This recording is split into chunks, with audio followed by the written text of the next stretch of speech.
My ex-best friend said I'd never land a magazine cover until I did. She said it with a smile, like it was kindness. You're cute, but not cover cute. Everyone laughed, but I didn't. I remembered. And the next time a camera turned toward me, I stopped hiding. Chapter 1. The Joke That Wasn't.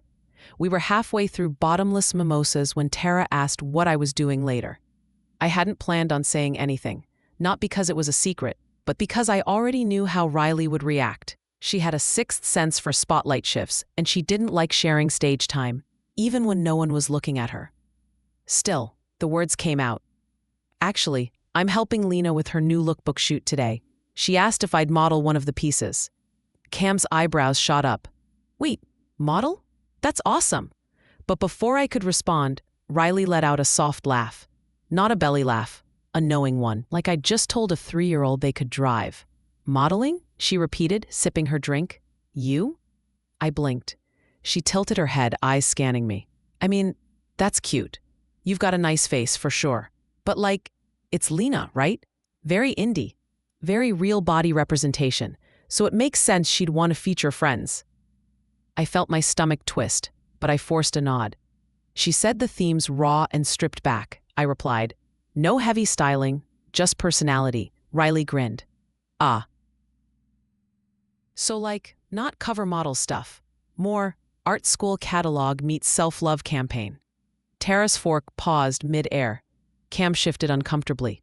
No one said anything, so Riley filled the silence with a light laugh, tossing her hair. I mean, it's cool though. Lena's stuff is super chill. Low stakes.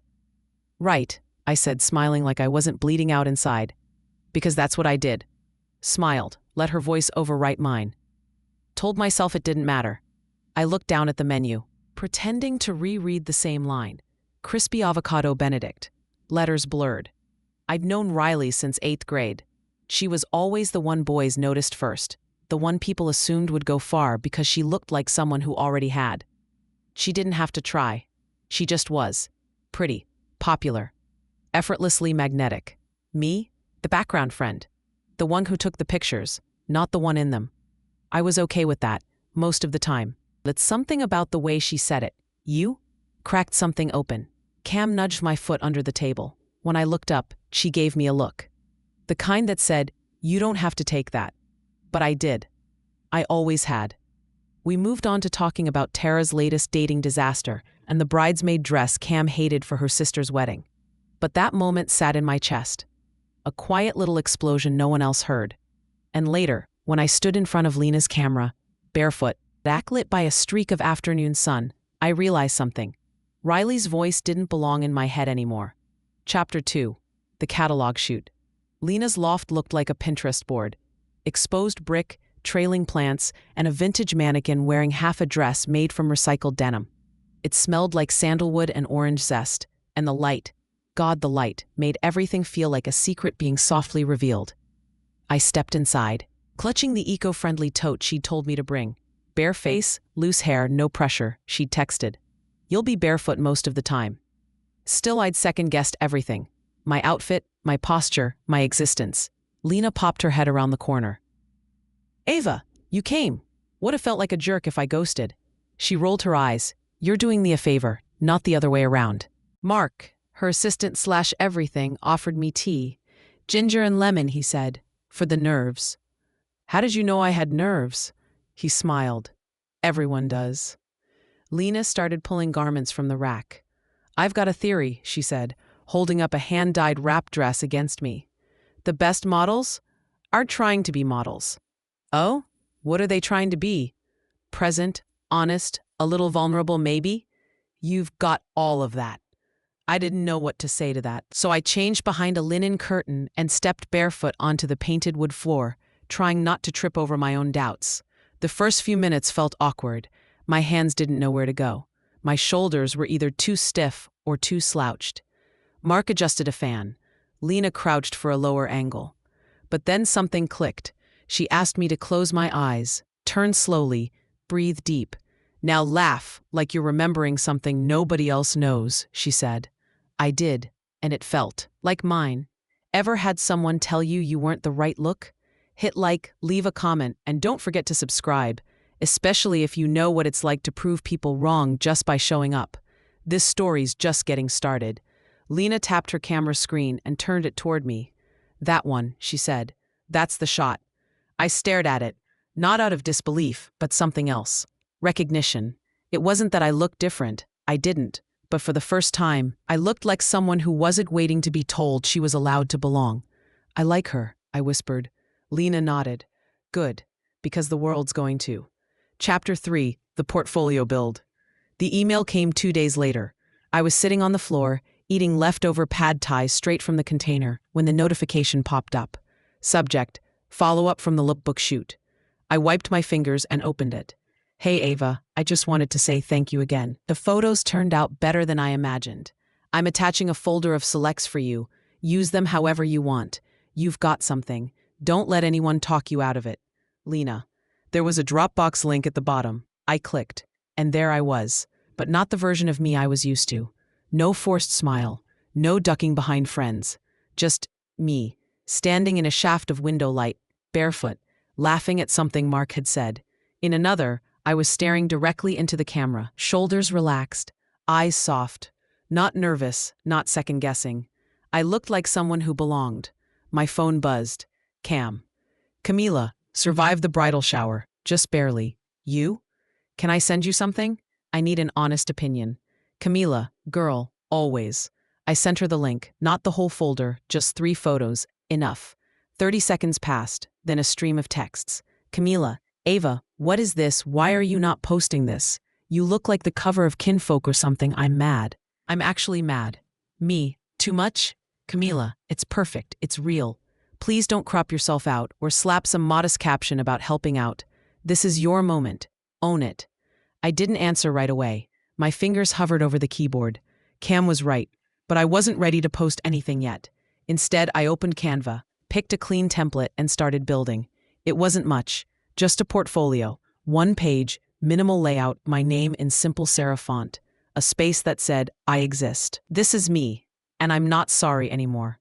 No fanfare, no announcements, just one quiet corner of the internet where I didn't hide. That night, I searched a casting site Lena had once mentioned. They were accepting submissions for a Faces of the City campaign. Inclusive, local, raw. I hovered over the form for 5 whole minutes. Then I uploaded one of the shots. Name, height, city, socials, link to portfolio. And when I hit submit, I didn't panic. I didn't spiral. I smiled. Because for once, I wasn't waiting for someone else's permission. Chapter 4, The Ultimatum. Riley found out the way Riley always did. Not through me, through someone else's spotlight. Cam had posted a shot from Lena's shoot. It wasn't tagged, just a quiet caption. The softness, the strength, the story in her eyes. I'm in awe. I didn't even know she'd posted it until my notifications started acting weird. A couple of mutuals liked it, then reshared it. Then one of Riley's former interns left a fire emoji and tagged another stylist. And just like that, I felt it. That ripple in the air when Riley clocked something she didn't approve of. The text came at 9:17 a.m. Riley, hey, just saw something I think you might want to be careful about. I stared at it for a beat, didn't answer. 10 minutes later, Riley, are you like trying to be a model now? There it was, the tone that always tried to sound casual, but didn't quite hide the threat. I answered simply, me. I did a shoot with Lena, that's all.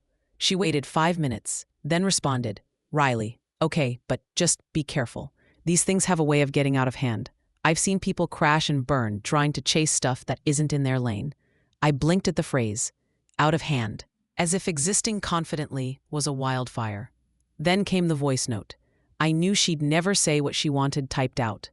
Too traceable, too direct. Look, I'm saying this because I care. You've always had your own style, but let's be real.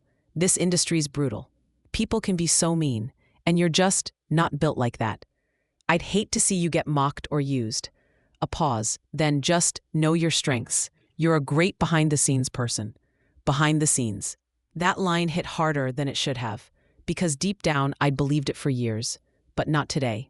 Me, thanks for the heads up. I'll keep that in mind when I'm signing release forms. 3 dots. Then nothing. She left me unread. I closed my phone. Let the silence stretch. And then I opened my laptop, checked the casting platform. There it was. Application status, selected for callback. Please confirm your availability for a follow-up interview and test shoot. My fingers hovered over the reply button. Then I grinned. Time to stop shrinking. Chapter 5, The Callback Shoot. The studio was in a converted warehouse near the river, all exposed beams and concrete floors, with tall north-facing windows that made everything feel cinematic. I got there early. Too early. I circled the block twice before finally stepping inside, portfolio folder tucked under one arm, nerves tucked under the other. The front desk assistant looked up from her tablet. Name, Ava Molina. She scanned the list, smiled faintly, and nodded toward a hallway. Room 3. They're just wrapping the session before yours. Inside, it was cooler than I expected, both in temperature and vibe. Minimalist couches, a tray of lemon water, quiet indie music playing from somewhere unseen. I sat and pulled out my folder, even though I knew exactly what was inside. Lena's shots. A couple of self-timed images I'd taken with Cam's help. Simple, intentional, me. The door opened. Ava? A woman in her 40s stepped in. Oversized blazer, no-nonsense bun. Sharp eyes, softened by an unexpected warmth. I'm Rowan, she said, extending a hand. Creative director for the campaign. We shook. She glanced at my folder but didn't open it. We've seen your submission, she said. We just wanted to get a sense of your presence in person. You okay with a couple of test shots? I nodded, standing. Shoes off, she said, gesturing to the seamless paper backdrop. We want raw and grounded. I cooked them off, stepped into the light. The first flash surprised me. I blinked. Don't overthink it, Rowan said, adjusting the lens. Just breathe. Be where you are. So I did. I let my shoulders drop, let the self-doubt drain. Held my gaze steady. Click, click, click. Then she lowered the camera. You ever done this before? I hesitated. Not professionally. Rowan smiled. Could have fooled me. I felt something shift. Not a giant leap, not an explosion, but a click, like something had slotted into place. I left the shoot walking taller than I had in years. Not because I knew I'd booked it, but because, for the first time, I didn't need someone else to say yes before I did. Chapter 6. Her comments went public. It started with a repost. One of the junior producers from the shoot shared a casual behind-the-scenes shot. Me, barefoot and worn-in jeans, mid-laugh between takes, hair tied up, makeup light, nothing curated. The caption read, "The energy this girl brought. Effortless. The camera loved her. Hashtag faces of the city, hashtag unfiltered beauty." By noon, the brand's main account picked it up. By evening, it had over 30,000 likes. Cam texted me, Camila, you're on the brand page. Also, Riley's in the comments. It's giving bitter brunch guest energy. I already knew. Even before I opened the post, I could feel it in my chest. The brand caption read, unretouched, unfiltered, unapologetic. Meet the face of real. The comments were rolling in. This is what we've been waiting for. Her skin, her smile. She looks like someone I'd actually want to talk to. And then, buried halfway down, Riley struck. At Riley Method. Wild how anyone with a ring light thinks they're a model now. But hey, confidence is cute. I just stared at it. No name, no tag, but it didn't need one. Everyone knew. Cam came in swinging. At Cam on the go. Funny coming from the girl who used to crop Ava out of group photos and told her not to wear makeup so she wouldn't try too hard. You don't get to act confused now that she stopped playing small. The replies lit up. She said what she said. Riley has entered her flop era. You just mad she looks better without trying. But it didn't stop there. A stylist I barely knew but had met once at a panel chimed in. At Styled by Luce. Oof, that comment's not aging well. Especially considering Riley once told a whole room Ava wasn't brand friendly. And now, she is the brand. The likes on that comment tripled in under 30 minutes. Riley tried to save face. At Riley Method. Not everything's about me, LOL. People love a reach. But it was too late. Someone posted a screen grab of her original comment with the caption, "Tell me you're threatened without telling me you're threatened." Then another person posted a before and after from high school yearbook photos, mine and Riley's, and wrote, "Guess who grew into her face and outgrew the friendship?" Cam FaceTimed me immediately. "You okay?" I nodded, just surprised. "You shouldn't be. She's been doing this for years. This is just the first time people are watching." I sank into the couch, a little stunned. Not at what Riley said, but at how little I cared. The brand's social team ended up hiding her comment. By morning, it was deleted. And for the first time in a long time, I didn't feel the need to explain myself. I didn't apologize, didn't back down, didn't text Riley asking why she said what she did, or if it was really about me. I just let her spiral and let the internet do what it does best. Because the story she used to tell about me, it wasn't sticking anymore. And people, real people, were finally seeing me as I was. Chapter 7, The Callback. The email subject line just said, "Next round opportunity." My stomach dropped. It wasn't a no. It wasn't a maybe. It was a callback. This time, for a cover, not background, not a shared feature, just me. Lena forwarded it with 20 exclamation marks and a "call me the second you stop screaming" text. I hadn't even fully processed it when I saw the second notification. "Riley, you got a callback?" Her message blinked on my lock screen like a warning light. I should have ignored it. Instead, I texted back, "Yeah, just got it." Still kinda shocked. 10 minutes later, I heard a knock on my apartment door. I opened it. Riley didn't wait for an invite. She stepped inside like she owned the place. "You're seriously doing this?" she said, dropping her purse on the entry table. "A cover shoot? You think they're actually going to run with you?" My voice caught in my throat. They asked me back. "That's not nothing. It's a fluke." Her tone was sharp. "You think they don't do this for diversity optics? That they're not going to choose someone safer, thinner, someone people expect to see?" "I didn't ask to be invited," I said, trying to stay steady. "But I'm going," she scoffed. "You used to know your lane, Ava. You were sweet, humble. What happened?" I stared at her. Really stared. "I stopped letting your voice be louder than mine." For a moment, she looked stunned. Then came the pivot. "Look," Riley said, softening. "I'm just trying to protect you. You've never been in a space like this. You don't know how brutal it can be. I do." I didn't respond. I was waiting, and sure enough, she gave in to the impulse. Riley sighed and added, "I'm not saying you're ugly, Ava, but covers? They're for people who stop traffic, not people who blend into it." I nodded slowly. "Maybe, but I'm still going." She lingered, watching me like she wanted to say more, but she just grabbed her purse and left. The door shut, and for the first time, I didn't feel small in the silence. I felt certain. I was going to that callback, and I wasn't going to shrink to make her feel taller. Chapter 8, The Shoot. The studio felt like another world. Bright, clean, quiet but alive. Someone wheeled a rack of gowns down the hall, while another person rolled a white seamless backdrop into place. Voices murmured softly behind closed doors. Every movement had purpose, and every person knew why they were there. And now so did I. A production assistant with a half-drunk matcha and a headset met me at the door. "Ava, right? Hair and makeup's this way. They've been waiting for you." They'd been waiting for me. As I walked past mirrors and garment racks, the nerves bubbled up again. This was real. Not a test, not a favor.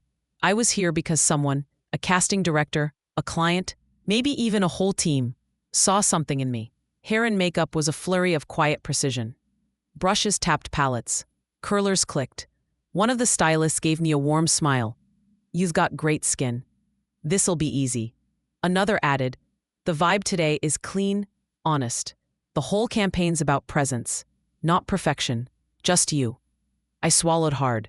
Mark stopped by mid-contour. "Just be present," he said, smiling. "Let the camera catch who you are, not who you think you should be." When I finally stepped onto the set, the lights were already positioned. The backdrop was stark white, almost clinical. But it didn't feel harsh. It felt open. I exhaled. The photographer adjusted her lens and called out, "We'll start slow. Just look into the camera. Let us see you." So I did. I didn't pose. I didn't arch or twist or angle my body to look smaller. I just stood there, strong, whole, seen. Something shifted in the room. They saw it. The rest of the shoot blurred in a good way. Movement, laughter, direction, flow. I hit a stride I didn't know I had. And when the final shutter clicked, the whole team clapped. It wasn't performative. It was reverent. Outside the studio, I checked my phone. Riley had posted 3 new selfies with a caption that read, "It's cute when people think they've arrived just because they got invited." I didn't respond. I didn't even flinch. Because the difference between being seen and being chosen, I was about to find out exactly what that looked like on a cover. Chapter 9, The Cover Reveal. The cover dropped on a Thursday. No heads up, no countdown, just a text from Cam that said in all caps, Ava, check the site right now. I blinked confused, then clicked the link she sent. There it was, me, not on the edge, not behind someone more conventionally stunning. Front and center. Ava Morgan, bold text, crisp lighting, a slate gray background that made the cobalt gown pop like a dream. My hair, natural and powerful. My stare dead into the lens, confident, unapologetic. I didn't cry at first. I froze. It felt like watching another version of myself, one I had always hoped was there, but never quite dared to believe could be seen. There was no more wondering whether I was too much or not enough. I looked like I belonged there. My phone started buzzing. You did it. This is iconic. That stare, giving legendary. Who said she's not cover cute? I just want to talk. You're repping for all the girls who were told to be realistic. Then the clip started circulating. A grainy snippet from Riley's old brunch vlog, one I hadn't even remembered she'd posted. I wasn't visible in the shot, but her voice came through clear as glass. Modeling? Please. Ava's cute, but she's not cover cute. TikTok got hold of it. Then Twitter. Then someone stitched the clip next to the actual cover. Aged like milk, read one caption. From not cover cute to the moment, said another. By Friday morning, Riley had turned off her comments. By Saturday, her entire account was locked. But the internet doesn't forget. She really tried to gatekeep her friend's glow-up, one user wrote. You can feel the jealousy through the screen. Sometimes the villain monologues early. Lena FaceTimed me that night. She was giddy, barely breathing between words. I told you they'd fall in love with you, she said. The way you command space, you changed people's minds just by existing in frame. I smiled, and this time I did cry.